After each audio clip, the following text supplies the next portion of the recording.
Bonjour à tous mes abonnés fidèles et bienvenue encore une fois sur Jemmy Voice, votre canal d'information, d'analyse et de vérité.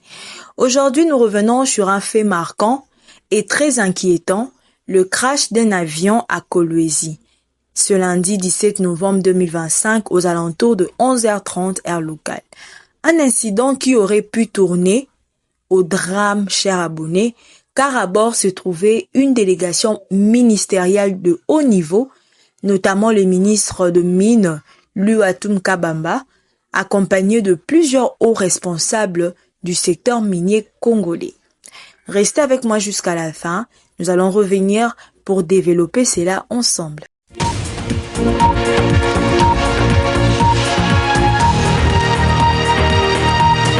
Et nous voilà de retour, chers abonnés. L'appareil en provenance de Kinshasa avait pour destination Kolwezi, un pôle stratégique pour les activités minières de la République démocratique du Congo. C'est lors de l'atterrissage que l'incident s'est produit. L'avion est sorti de la piste avant de prendre feu. Selon les premières indications, chers abonnés, un problème technique lié aux pneus ou au système de freinage serait à l'origine de ces dérapages. Fort heureusement, l'évacuation rapide de passagers a permis d'éviter une tragédie. Aucun blessé n'a été signalé, chers abonnés. À bord se trouvait le ministre de Mines, Luatum Kabamba. Les autorités doivent faire toute la lumière sur cet incident pour éviter qu'un tel événement ne se reproduise. Le DG du cadastre minier, des représentants de la SAEMAP, ECG, FOMIN, le secrétaire général aux mines, de conseillers et proches collaborateurs.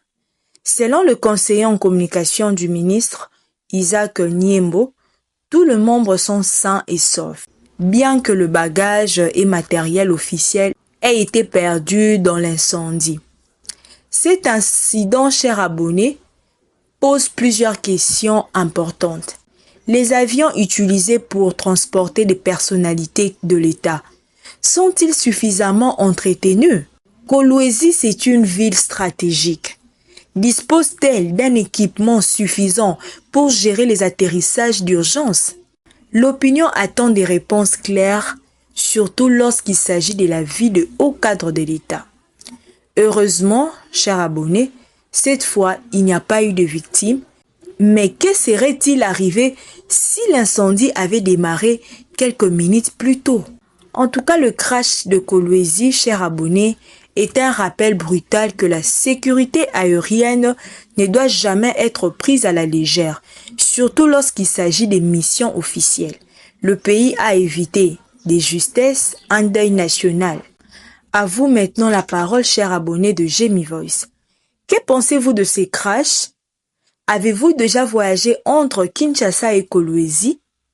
Est-ce que selon vous, nos autorités devraient moderniser les infrastructures aéroportuaires?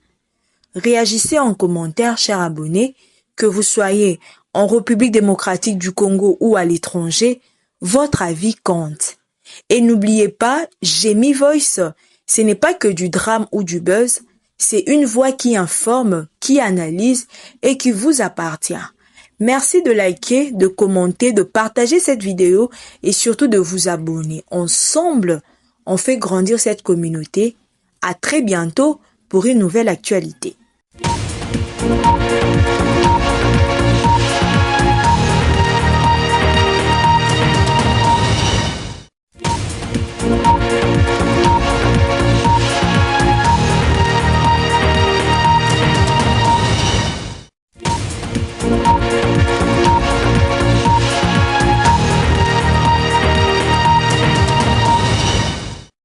Chers abonnés de Jemmy Voice, votre plateforme d'information vivante, passionnée et enracinée dans l'actualité congolaise.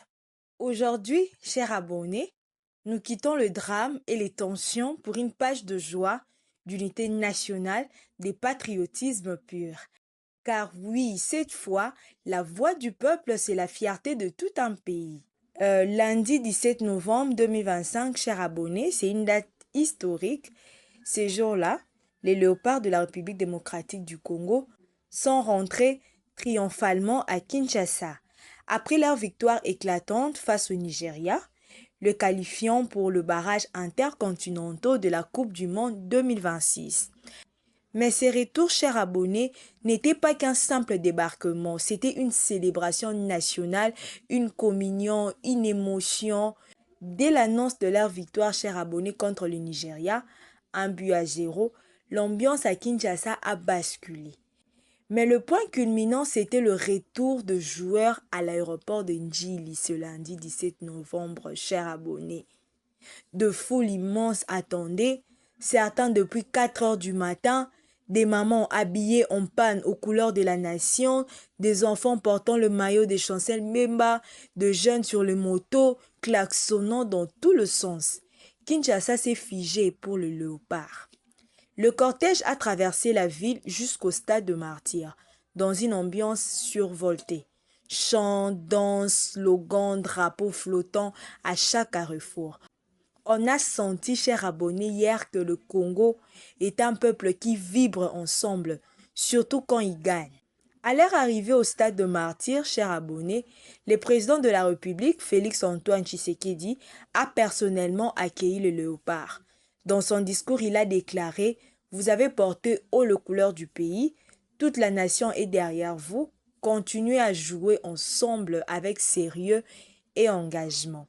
C'est l'esprit d'équipe qui vous mènera plus loin. » Il a aussi promis le soutien du gouvernement.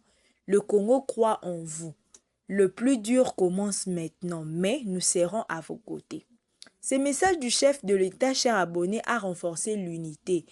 Il n'était plus seulement question de football, mais d'espoir, de rêves congolais possibles, d'une jeunesse capable de se hisser au sommet du monde. Ces moments, chers abonnés, ce n'est pas qu'un match gagné, ce n'est pas qu'un billet vers les barrages, c'est un miroir tendu à notre identité nationale. Pendant ces quelques heures d'euphorie, les divisions politiques ont disparu, les rancœurs sociales se sont effacées, nous étions juste Congolais, fiers, solidaires, joyeux. Ce moment a montré que, chers abonnés, notre jeunesse est une force, que le Congo a soif de succès, de reconnaissance, de rayonnement. Et vous savez quoi, chers abonnés, nous méritons ce bonheur collectif. La route est encore longue jusqu'à la Coupe du Monde, mais l'espoir est là. Le long est lancé, le peuple est derrière ces léopards. Quoi qu'il arrive aux barrages intercontinentaux, cette victoire contre le Nigeria restera gravée comme un moment où le Congo s'est levé d'une seule voix. À vous la parole, chers abonnés. Dites-moi en commentaire. Où étiez-vous au moment du retour des léopards? Qu'avez-vous ressenti en le voyant porter haut notre drapeau? Pensez-vous que nous pouvons aller jusqu'au Mondial 2026? Et vous qui nous suivez de l'étranger, sentez-vous la même vibration quand vous entendez parler de cette équipe? Dites-nous comment vous vivez cette aventure, même à distance. Merci de m'avoir suivi, chers abonnés, jusqu'à la fin. Si vous êtes nouveau ici, abonnez-vous car Jemmy Voice, c'est votre voix, une voix qui vous informe, vous rassemble et vous élève. Likez, commentez, partagez cette vidéo autour de vous pour qu'ensemble, la communauté grandisse et que la voix du Congo résonne fort. À très bientôt pour un nouveau numéro. Jemmy Voice, ce n'est pas que de l'information, c'est du vécu.